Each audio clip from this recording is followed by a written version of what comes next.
Okay. So I spoke yesterday about prayer. Okay.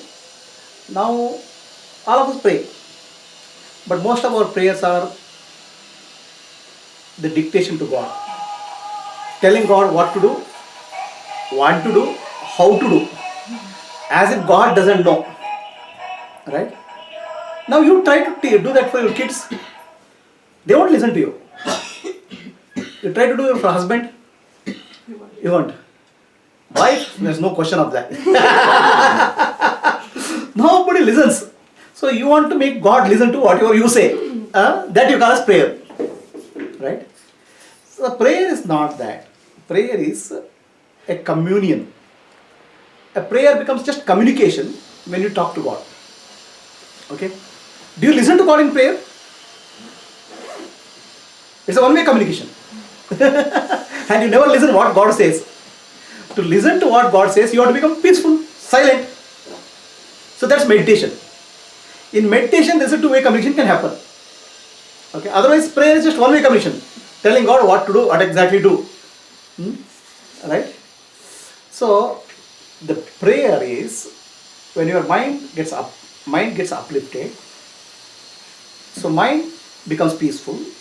A peaceful mind, a silent mind is closer to God. There's a communion happens, a communication happens. Now question comes, sometimes my prayer works, sometimes it doesn't work, or prayer doesn't work at all. Is the question. Now we pray, let us take a case of, we are praying for somebody. Okay. Now we are praying for health or praying for recovery. So this is your prayer, from your understanding. That person who is suffering has another deeper understanding. Another understanding of her own or his own understanding. The person. Now, whose understanding or whose prayer God should listen? Now there's two different requirements. It's so obvious that a person with ill health would also pray for health. I am also praying for health. Yeah, you are also praying for health and the person also praying for health. But the treatment required may be something different. So when you go to, when I just give an example, when you go to a doctor, so you have some problem, okay, then you ask for some medicine, give me some medicine, I want to get healed.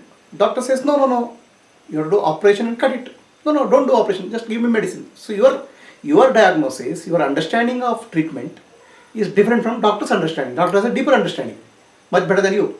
Now, whose understanding is right? No. Now you have an understanding and the person has understanding, and both of your understanding will depending on your level of mind and thinking. The God is the doctor here. The God's prescription is something else. Okay, understand? You don't understand God's prescription because our mind is so small, and we keep on asking for something our way. Right? That's why the God, thy will shall be done. The God's will be done because there's a greater understanding, infinite understanding. Right? So the treatment required may be very different from the prescription we are trying to give to God. Right? But then God will not interfere in your life because you are asking for something. The treatment is different, so He will not interfere. In the sense? Let's say you go to a doctor. Okay. So now doctor says you need a surgery, but you are saying keep on insisting on medicine. So will doctor do the surgery for you? No. He will keep quiet. You are trying to dictate to him what is not the right prescription, but you say it has to be only medicine has to be given. So what doctor will do?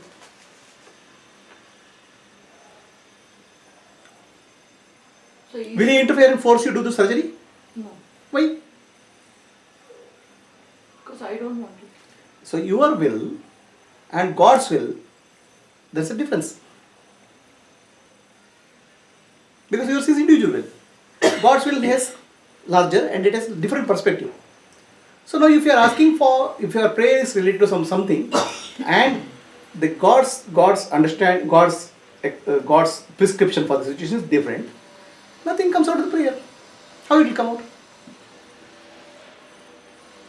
So why would people have faith in God if the prayers are not answered? For the human mind only. I mean, this small mind. So the question is, what is faith in God? What do you mean by faith in God? Is God like an ATM machine? You put a card and you get cash anytime? Is that faith God? Faith in God? What is acknowledgement from God that He is listening? What is that acknowledgement you want? You are breathing. Are you taking care of your breathing? No. Who is doing your breathing? When your heart-lung machine is put, heart-lung machine is so difficult to operate. Your heart is beating. Does it require a proof that somebody that's working by itself? Your eyes are seeing. Your eyes are nothing but eyeballs. You remove the dead body has eyeballs. It doesn't see. Why? I mean, is that not a proof that something beyond your body-mind complex is operating? Every moment you are asking for a proof. Every moment you are living itself is a proof. Sun rises exactly at 6 o'clock. Now please tell me, which system in the world can make sunrise at 6 o'clock? It's a massive complex system of stars, galaxies, planets are working. A massive complex of human body is working. You eat a fruit. Okay? So apple. Now the apple gets digested and it gets converted into blood and something gets excreted. Now which system in the world can make that apple, which is vegetable, into blood? Which scientists can make? So if some scientists can make that, so many animals slaughtering will stop. So you take some vegetable and convert it into meat and eat. Now otherwise in the absence of it, so many animals are getting killed. So is that not intelligence, supreme intelligence, operating in every minute of your body, every minute of your day? Every breath of your life is dependent on that supreme intelligence. Then what proof you are asking for God? It knows that intelligence knows exactly what to do and when to do. When you started as one cell from your father and one cell from your mother. Just two cells. The 2 became 4, 4 became 8, 8 became 16. It became meatball, and in that meatball eyes came, ears came, nose came, legs came. No, it came at exactly same place. What if one eye had come here, one eye had come here? Is that not intelligence? Were you doing it? Was your mother doing it? Was your father doing it? Is that intelligence operating even before you are born? Until you die, that intelligence is operating every minute of your life. Then you are asking for proof of that intelligence. What to do? So what do you mean by faith in God? Prove me that you exist. Prove me that there is no intelligence in this whole life. And that intelligence doesn't belong to you. The same God has given diseases also. Yeah, but then if you don't understand the cause of the problem, then don't keep on asking proof. The proof, there's no requirement to God to give proof. Your life itself is the proof. Your breathing is the proof. Your seeing is the proof. Your hearing is the proof. Your walking is the proof. Every bit of your life is the proof of the existence of God, intelligence, beyond your body and mind complex. You tell me, you are not running your heart, you are not running your lungs, you are not running your kidney. And who is running that? That's intelligence which is running. Which intelligence, which human body, which human being is controlling that? That intelligence is God. Now, that intelligence which is there running your body mind complex is also running the universe. So much of complex universe is running. To run one corporate or company is so difficult here. 5 people. You will struggle. Such a massive complex universe, starting from massive stars, galaxies, all the way to microscopic molecules, atoms are running. Is that supreme intelligence? And if at all somebody can do it, who can do it? That's God. Now your concept of God, I don't know what God is that. The concept of God is supreme intelligence, which you can see every part of life, every aspect of life. She's telling This this is is nothing for him. Now the question is, why should you do that? I give a simple example of a doctor. You and God tell them, do this. Doctor says, that's not the prescription for you. You have a stomach ache. You go to the doctor, give me some medicine. Doctor says, no, it requires a surgery. You say, no, give me medicine. Based on your understanding of your life, you are asking for medicine. Doctor, based on his experience, he says, no, medicine is not required. Something else is required. Maybe surgery is required. No, you keep on insisting, give me medicine, give me medicine. What doctor will say? No, silent. See, please, we are with our small mind, we are trying to impose a solution on a supreme intelligence. How does it work? Hmm? Disease also God gives for a reason. Now, the disease, okay, disease you are seeing a window of life. The life itself is long, multiple lifetimes. Action, reaction, karmic impulses have resulted in something. Okay, now you say that I cannot see this disease at this point of time, fine. But then you cannot blame God for the disease. He is not partial to somebody. Sun is not partial here. That just forget about God. Sun, he gives sunlight to everybody. A sinner or saint or animal or human being. Just because somebody is a emperor, he will not get a more sunlight. It's all whatever is divine is uniformly given. Now what you do with that? Sun doesn't care. So God has given life to you, not one lifetime, many lifetimes. What you have done with your life is your choice. So that will result in something. Now the question is it suffering? Yes. I want to come out of it. But now you have a desire and you have prayer. Is your prayer, your will, is in match with God's will or something else? So it has to be matching God's will and it has to be matching for whomever I am asking, that person's will also. There are three entities. I am just giving example of three entities. You are asking, you are praying, your will, God's will, the person who is being requested for healing, that person's will. So there are three wills. Okay, now the three wills in alignment, something will happen. Three wills are not in alignment, something else will happen. When we say will in alignment, we are speaking of what you call as prescription, right? You are actually, this is what has to happen, you are saying. We are giving a very prescriptive solution. You are not seeking guidance here. You are actually not seeking the, what I am saying, show me the way. But you are saying, do this. How can you do that? Can you do that to your children, your husband? Nobody listens here. How do you think supreme intelligence will listen to you for just because you want some specific thing? Huh? Did you ask, what is your will? Can you show me the way out of this? Seek. Seek for blessing, seek for grace. Don't give a prescription. That won't work for children, that won't work for doctor. How do you think it will work for God? Seek for blessing, seek for healing, seek for grace, and say, thy will shall be done, God's will shall be done. My will is very small here, individual will is very small. Very little understanding of life. Okay, that's one thing. Then another thing is that there's a thought, there's a feeling. Okay, there's a belief. An individual itself has three aspects: belief, thought, and feeling. Okay, so the prayer will be most effective when belief, thought, and feeling, they are in tune. You may have a prayer, mental, which is thoughts, but deep inside you may say nothing will come out of it. Nothing will come out of it because you are not internally, you are not aligned. In the sense, see, I am having a disease now. I am praying for. But deep inside you are feeling that nothing will work in this. Oh, my belief system is saying nothing will work on my disease. So then, internally itself you are not aligned. There is a misalignment. Right? So actually, how many entities are there now? Three entities. God, you, and the person being prayed. You itself, thought, belief, and feeling.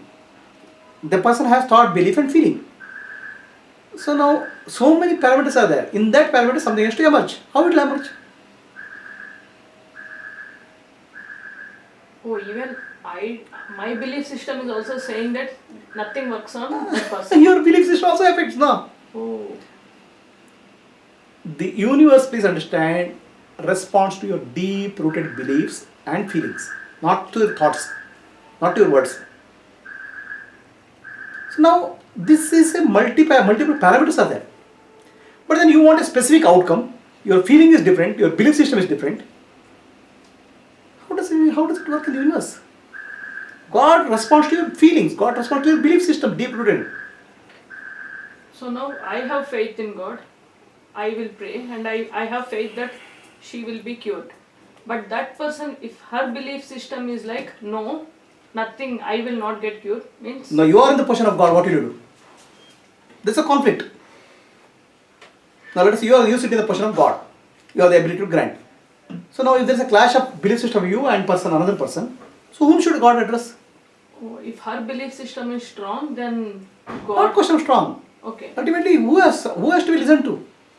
The person, the main concerned person. Even that may not be right decision, right thinking. Oh, then what will God do? That's why I said every time it's God's will shall be done. Thy will shall be done. Okay? So our prayer is, show me the way. Show me the direction. Okay? Bless me. Heal me. Whatever way you think fit. I am not the one who can give you a prescription. I am not the one who can teach you, educate you. Please look at our life. All our life is we are trying to educate God here. Huh? What exactly is to be done? Huh? God has become like an ATM machine for you. Press a button and get something out of it. Can't you understand such supreme intelligence? That intelligence which knows you before you are born. When you are in the womb, it knows exactly when, where to put the eyes, which color eyes, which location, where to put the ears. Please understand. When two cells are fusing together, mother and father, there is no differentiation. Every cells are same. There is nothing marked, ear marked. The eyes should be here and ear should be here. The cells grow and becomes a ball of mass. Then out of that, some cells in the area, they start specializing as eyes. Who told them to specialize eyes? You say DNA, RNA. DNA, RNA is a memory system here. That memory system is to operate by intelligence. That input intelligence is God. The God or the intelligence knows you in and out at microscopic level and macroscopic level. And that intelligence you start dictating terms. Okay? Before dictating God, try to dictate some terms to your son and husband. Let's see what is the result. We can't dictate it to ourselves. Ourselves also. So this is our problem with our prayer. The prayer should be show me the way. Okay? You can put your problem and say this is the way, this thing, show me the way, bless me. Okay? Heal me. Send healing energy. Show me the way. Whatever is best, you know the best. I don't know. I can't, from my mind, I can't understand. Show me the way. Not That should only be for good. health, in all walks of life, the same principle. Same thing applies. How your small human mind can understand what is big, what is life required? That's why it's called grace here. Something beyond our understanding. Now, all the scientists can put two cells together and create a test tube baby. Can they create eyes? Can they create ears? No. It's a natural process. The universal intelligence will operate on that. Nobody can control that intelligence. So, what should be the prayer? What should be the prayer? Thy will shall be done. Thy will shall be done. Yeah. Show me the way. Because of this situation, I am feeling. Let's say we are in difficulty. Show us the way. Whatever is best, show us the way. Okay. That's it. Right? You are trying to look for miracles where every day is a miracle, yeah. Living is a miracle, breathing is a miracle, talking is a miracle. How does it happen? When you eat food, the food digestion is a miracle. Then you want some miracle beyond that. What is that miracle? And miracle has to be happen specially to you. Okay? So to prove that God exists. What is so special about you? Tell me. How are you special in the universe? What is that special thing which you have earned to God to come and show you some miracle? To prove that He exists? Why should He prove to exist here? How does it care? Continuous praying To whom? to God For what? for something for years together. I continuously pray, so I feel I'm special. He has to do something. If I'm praying like from 20 years. That's what I gave a simple example, no? Yeah, I gave a got simple it. example, right? To forget of God, yeah. You go to a doctor, stomach ache. You pray to doctor, please give me a medicine, one pill, which will cure stomach ache. Doctor says, no, surgery has to be done. No, please give me a pill. You prayed for 20 years also. Problem situation will continue like that. And it's deteriorating. Pray for showing the light, showing the path, showing the mercy. Don't give prescription. This is exactly what is to be done. whatever is best for that person. That you can't understand. We don't understand. Yes.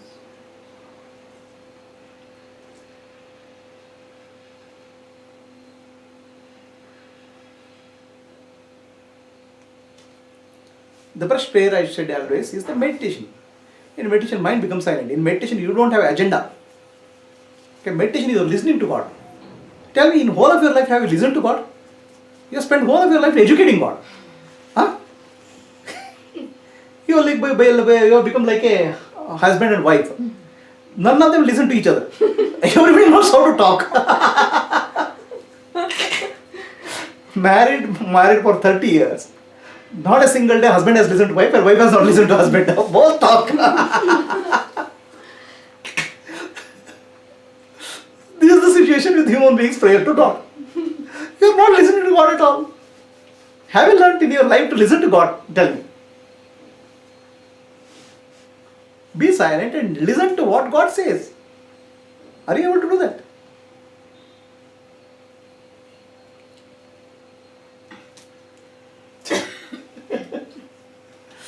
I read in Vedanta, that book on Vedanta, where it says while crossing the road, we are looking at the vehicle. In a split second we cross the road because we know the vehicle is a little at a distance wherein I can cross. At that time your nervous system throws out a few million messages.